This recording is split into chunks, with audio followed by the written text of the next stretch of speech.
Déguisés en apprentis pâtissiers, Gabi et Loulou se sont glissés à une réception donnée par le baron de Bois-Robert. Le monde a manqué d'un gouvernement éclairé et unique qui saurait le diriger. Gabi découvre les plans secrets du baron, tandis que Loulou rencontre son arrière-grand-mère. Viens vite, Loulou! Loulou? Elle décide de lui écrire en cachette. Celle que sa maman appelait Loulou, Lorraine de Lagny. Humilié par l'article dans lequel Gabi et Victor Duchesne révèlent sa volonté de conquête, Duchesne, et tout de suite! C'est rôle à moi d'accomplir ville besogne, vous oubliez. le baron fait appel à un dangereux criminel.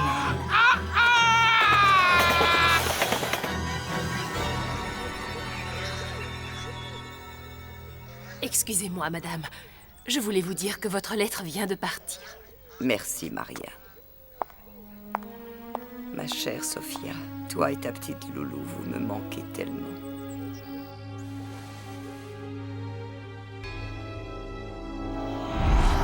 Mes chers frères, mes chers amis, nous sommes réunis pour célébrer le mariage de cet homme et de cette femme. Gauthier de Lagny, acceptez-vous de prendre Sophia, ici présente, pour légitime épouse?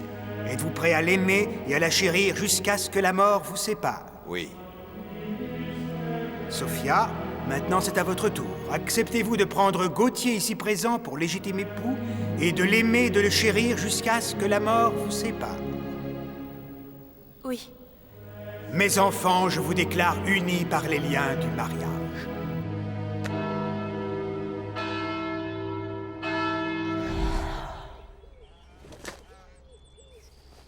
Je souhaite de tout mon cœur que tu sois vraiment ma Loulou. En place. Reprenons l'adage.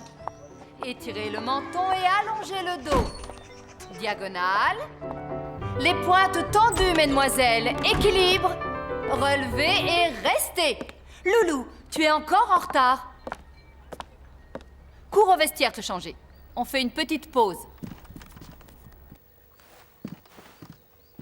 Ne t'inquiète pas, tu n'as pas raté grand-chose. Solange, ça alors? Eh oui, une revenante. Ça me fait plaisir de te revoir. Et pourtant, au pensionnat, j'étais vraiment stupide, je le reconnais. Oh, cet affreux pensionnat avec la vieille trochue. Heureusement que j'ai pu quitter cet enfer. Tu ne vas pas me croire, mais je suis vraiment très heureuse de te revoir. Et ça me soulage de voir une tête connue parmi toutes ces princesses qui se prennent pour des vraies stars. Et toi, qu'est-ce que tu fais là? Je viens travailler avec Madame Bataille mon concours d'entrée à l'opéra. Tu en as de la chance. Toutes mes félicitations. Tu me féliciteras quand je serai admise. Soyons amis. Tu veux bien, Loulou? D'accord. Oh, tu n'as plus tes jolis chaussons rouges? L'affreuse trochue me les a volés. Alors, Madame Bataille m'en a prêté des vieux. Quand j'entrerai à l'opéra, je pourrai te laisser les miens si tu veux. Mesdemoiselles, la pause est finie. Nous allons reprendre. Préparation. Maintenant, mesdemoiselles, vous allez commencer par une arabesque et vous enchaînerez avec un pas de bourrée, glissade, assemblée. Je vous rappelle que je ne veux voir aucun pied en dedans, vous avez entendu? Souvenez-vous, en danse classique, on travaille l'en dehors. Commençons.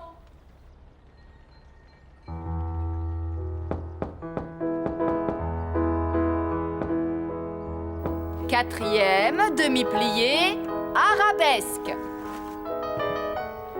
Passez devant et développez derrière. Détournez. Équilibre, cambré, restez. Seconde et piqué, arabesque, enroulé.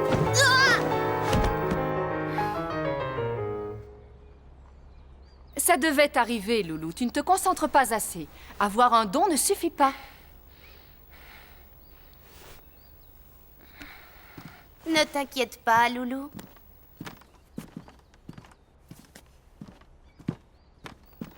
Allez, reprenons. Est-ce que tu vas bien, Loulou? Oui, oui. Allons, ne fais pas cette tête.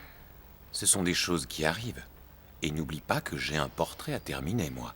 Alors, je ne veux pas peindre une petite marchande de frites toute triste, mais je veux avoir devant moi une danseuse étoile. Tu sais, Loulou, si tu veux, je pourrais vraiment t'aider à travailler tes enchaînements. Ça me paraît indispensable, Loulou. Excusez-moi, Madame Bataille. Cela ne se reproduira plus. J'y compte bien car j'ai placé beaucoup d'espoir en toi. Surtout pour une élève qui va avoir la chance de se présenter au concours de l'opéra. Ah, mais... Je t'ai inscrite parce que je pense que tu le mérites. Tu as en toi le sens de la danse, mais il faut travailler avec plus de rigueur. Vous êtes mes 2 meilleurs élèves. Merci! Merci, Madame Bataille! Merci!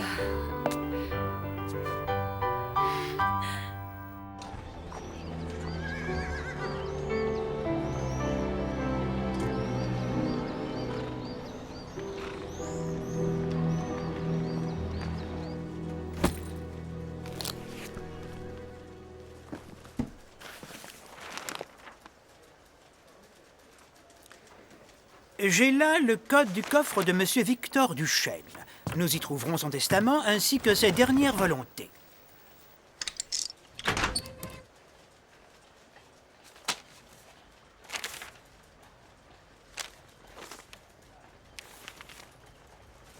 Je vais donc vous lire maintenant les dernières volontés de Monsieur Duchesne. Le journal Le Clairon et ses ateliers deviennent la propriété conjointe de messieurs Marcel Lazare et de monsieur Gabriel Fiorelli. Je continue. Monsieur Marcel Lazare sera l'administrateur du Clairon et monsieur Gabriel Fiorelli en sera le directeur de la publication. Je n'arrive pas à y croire. C'est pourtant bien spécifié. C'est écrit là. Vous êtes bien monsieur Gabriel Fiorelli? Oui. Parfait. En un mot, maintenant, c'est vous le patron. Ceci est une lettre qui vous est personnellement adressée.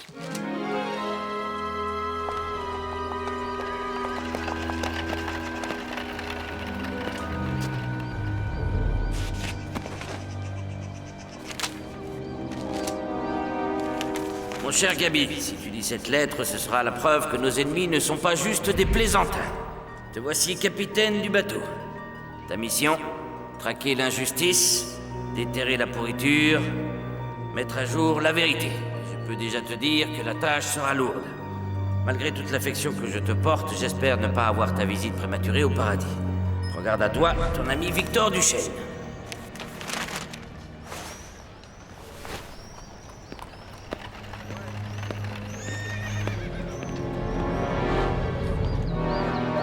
C'est avec une immense douleur que je viens d'apprendre le décès accidentel de l'inestimable Victor Duchesne. Le monde de la presse parisienne se voit ainsi privé d'un grand journaliste. Pour que le quotidien Le Clairon puisse continuer à accomplir sa mission, je propose, moi Bertrand de Bois-Robert, de le reprendre à mon compte moyennant une somme très importante. Cette somme demeurera pour l'instant confidentielle, mais ceux qui l'accepteront pourront s'estimer à l'abri du besoin pour le reste de leur jour. Envoyez ce communiqué dans toutes les rédactions. Bien, monsieur.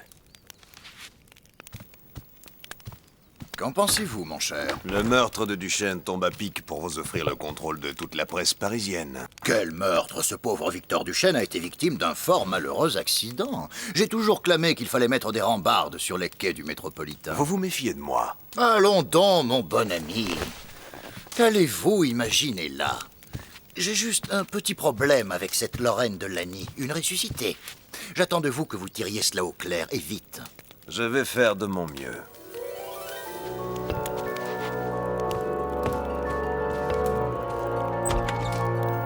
Je vous le conseille fortement.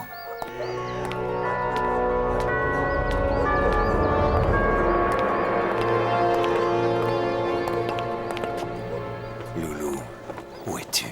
Ne bouge pas, Loulou. Je sais que ces séances de pause sont épouvantables. Je peux vous parler, monsieur Degas? Ah, de tes problèmes d'enchaînement? Ça vous embête qu'on parle encore de ma mère? Moins que de la mienne. Tu sais, il y a un autre détail qui m'est revenu depuis notre dernière conversation. Sophia, ta mère, m'avait été présentée par une autre danseuse qui s'appelait... Ça va me revenir. Comment s'appelait-elle?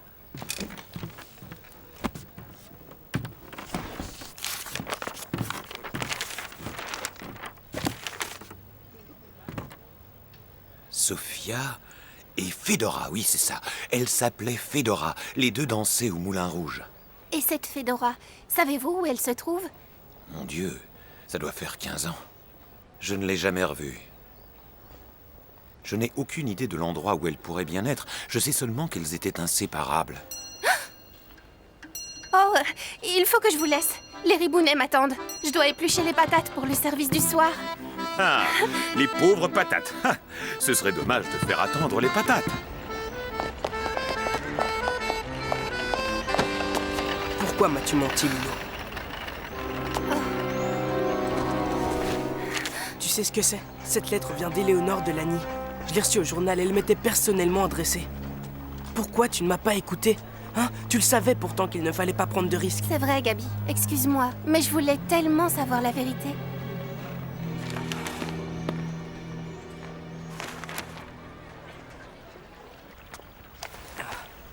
C'est bête, mais j'ai peur de l'ouvrir.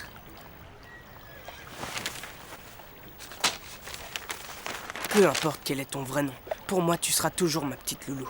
Tiens, vas-y. Ma très chère demoiselle, si votre lettre s'avère être un mensonge, alors elle est des plus cruelles. Cependant, je suis prête à croire que vous êtes vraiment mon arrière-petite-fille. En 1887, elle a disparu avec sa mère Sophia après la mort de mon petit-fils Gauthier. Les circonstances du drame qui frappa ma famille en cette terrible année restent mystérieuses. Sans l'aide dévouée de notre ami le baron de Bois-Robert, j'aurais sombré moi aussi. Notre nom aurait été définitivement oublié. Ma chère petite, votre mère, dans sa détresse, a refusé la main qu'on lui tendait. D'après ce qu'on m'a rapporté, elle aurait, hélas, disparu en vous abandonnant. Mais le mieux serait que nous parlions ensemble de tout cela. J'attends donc votre visite, Éléonore de Lagny. Je dois aller la voir. T'as perdu la tête? Aller la voir, c'est vraiment aller te jeter dans la gueule du loup. Je t'avais fait promettre de ne pas la contacter. Elle est manipulée par Bois-Robert. Tu le vois bien, à l'heure qu'il est. Bois-Robert est peut-être déjà au courant de ton existence, ainsi que ce type avec sa canne d'argent. Est-ce que tu sais ce qui est arrivé à Victor Duchesne? Oui, je l'ai appris. Et tu crois peut-être comme tout le monde que c'était un accident? C'était un meurtre, prémédité, exécuté de main de maître. Tu vois de quoi ils sont capables? Nous les ferons arrêter. Ah ouais. S'ils ne se débarrassent pas de nous en premier, cette crapule de Bois-Robert a signé son crime. Il propose de me racheter le journal. Comment ça, il voudrait te racheter le clairon? Ouais. Victor nous a légué le journal à Marcel et à moi. Bois-Robert nous propose une très grosse somme d'argent, mais on n'en a que faire de son argent. Nous allons écrabouiller ce bandit.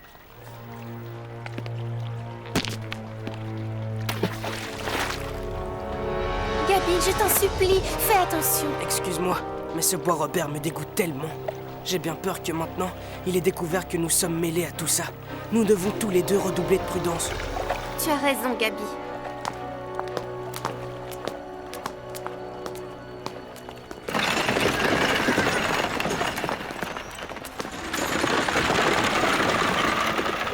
Rassure-toi, je vais faire attention. Surtout qu'à partir d'aujourd'hui, je vais penser à toute autre chose. Oui, Madame Bataille m'a inscrite pour que je me présente au concours d'entrée à l'opéra.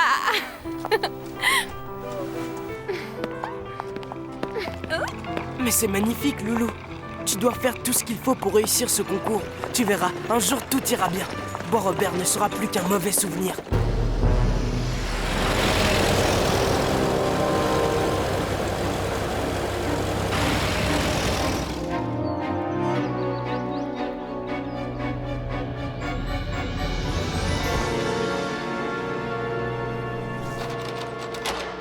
Dis-moi, Maria, aurais-je de la visite?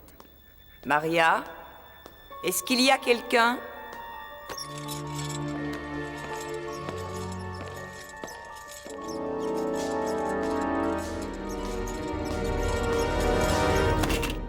Attention, Éléonore, plus qu'un centimètre et vous tombiez dans l'escalier. Même si je suis aveugle, je connais le moindre recoin de ma demeure, mon cher baron.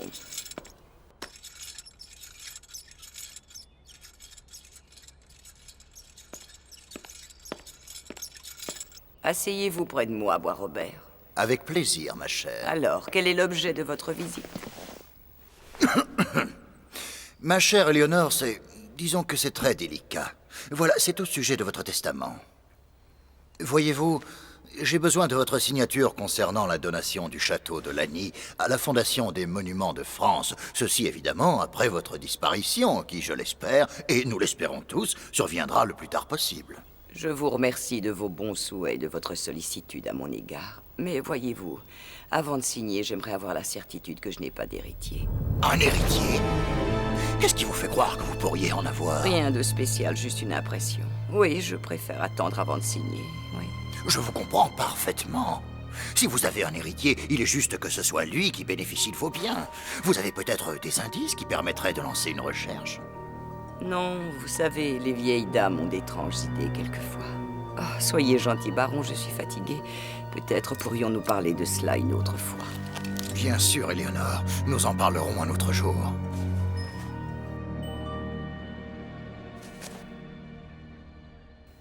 Maria, voulez-vous bien donner son chapeau au baron et le raccompagner? Oh, mais...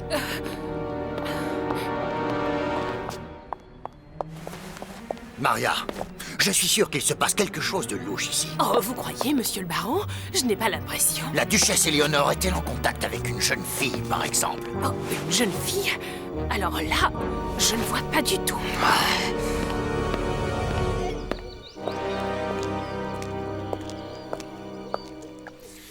Je la connais trop bien, cette vieille chouette. Elle me cache quelque chose.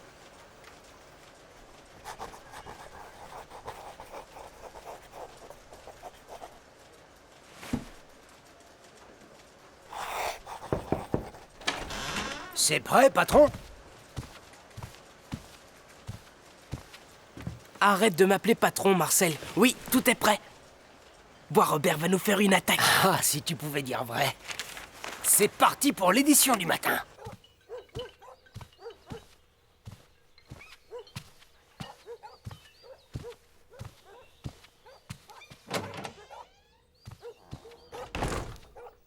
Votre petit déjeuner, monsieur le baron. Merci, Marguerite. Et voici le clairon.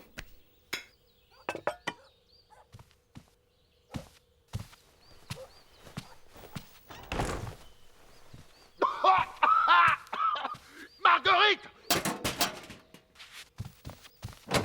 Bah quoi, monsieur le baron? J'ai fait le café Ah, taisez-vous, idiote! Allez me chercher Tcherenko immédiatement! Alors, comme ça, mon café, il était pas trop froid.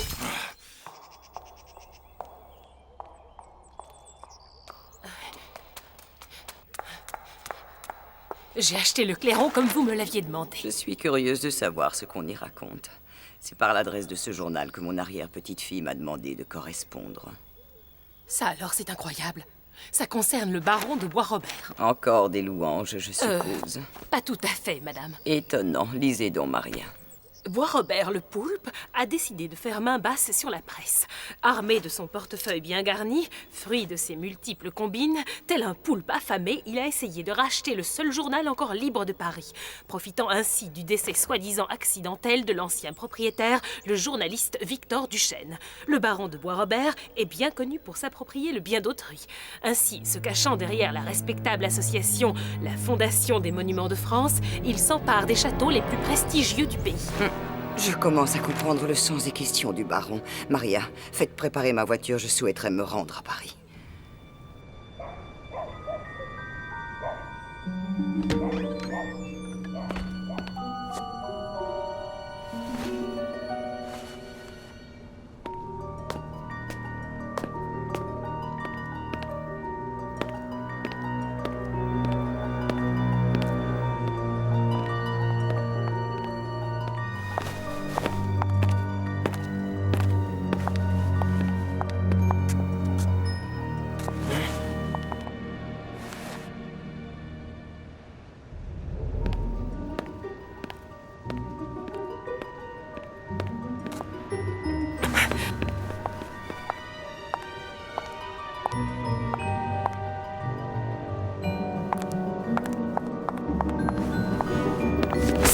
Je vais me laisser faire comme Victor. Ton déguisement ne me trompe pas, Tcherenko. Mais qu'est-ce que vous me voulez? Eh bien, dites donc, vous êtes toujours aussi galant avec les filles. La duchesse aimerait vous parler.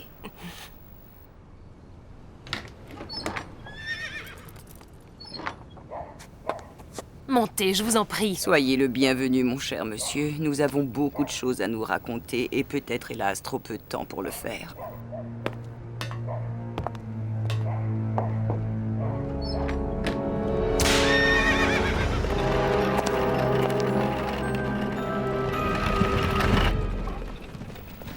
J'ai beaucoup apprécié votre éditorial de ce matin. Il égratigne pourtant votre ami Bois-Robert.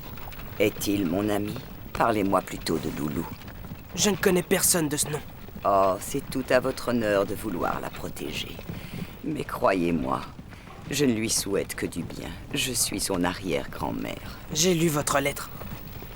Alors vous savez tout. Qu'attendez-vous d'elle? Je veux lui faire connaître sa famille, lui rendre son château, lui redonner son nom, et aussi pouvoir la serrer dans mes bras.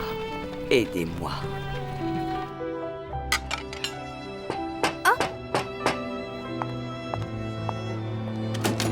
Gabi, qu'est-ce que tu fais là? Chut, sors discrètement, c'est très important.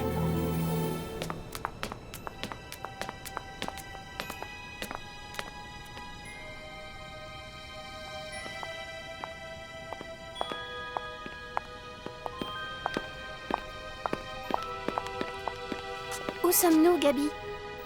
Derrière le moulin rouge.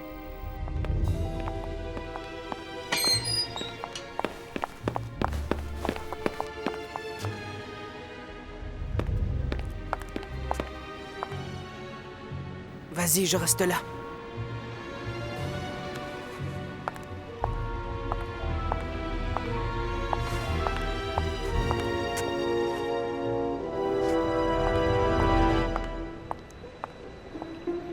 Entre, n'aie pas peur.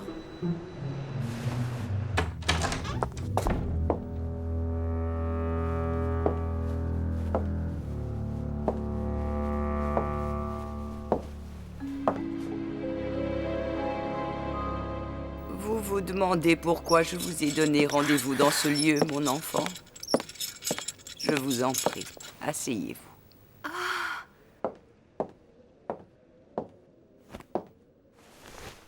La toute première fois quand je suis venue en ce lieu, je me demandais pourquoi j'étais là.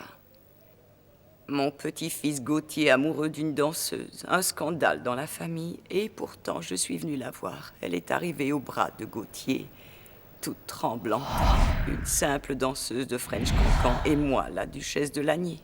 Elle a retenu son souffle, puis elle m'a dit... Je sais que c'est difficile pour vous, mais vous allez devenir ma grand-mère. Je vous reconnais. Vous êtes bien la jeune serveuse de la réception. Mais êtes-vous vraiment mon arrière-petite-fille? Ne craignez rien, ma chère enfant.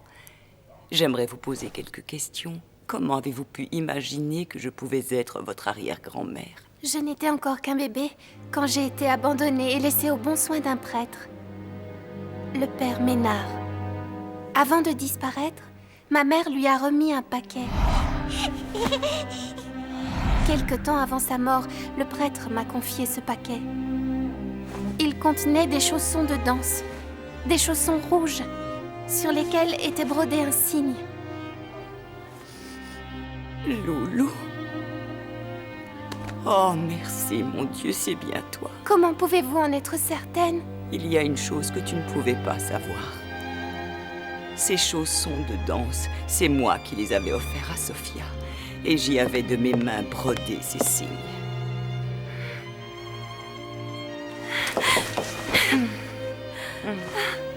Tu verras, ma chérie. Maintenant, la vie va changer.